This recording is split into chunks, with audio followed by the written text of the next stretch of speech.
നിങ്ങൾക്കറിയോ, ഇപ്പം വളരെ വിദഗ്ധമായ വളരെ വലിയ നല്ല കമ്പനികളിൽ ഇതുപോലെ അവരുടെ ഒരു സ്ട്രാറ്റജി ഉണ്ടാവും. ഈ സ്ട്രാറ്റജിയിൽ ആ കമ്പനിയുടെ മേധാവി മുതൽ അതിൽ താഴെയിലുള്ള വ്യക്തികൾ വരെ ഈ സ്ട്രാറ്റജി പഠിച്ചിട്ടുണ്ടാവും. അവരുടെ പൊസിഷൻ എന്താണെന്ന് അറിയാൻ പറ്റും.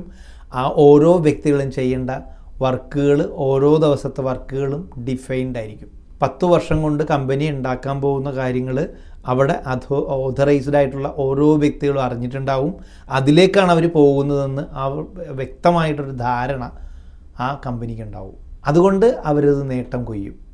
ഇപ്പോൾ അങ്ങനെയൊക്കെ തന്നെയാണ് ടാറ്റയും ബിർളയും റിലയൻസ് അംബാനിയും അങ്ങനെ എല്ലാ സക്സസ് ആയിട്ടുള്ള വ്യക്തികളും ഇവിടെ ഉണ്ടായതും ആ കമ്പനികൾ സക്സസ് ആയതും.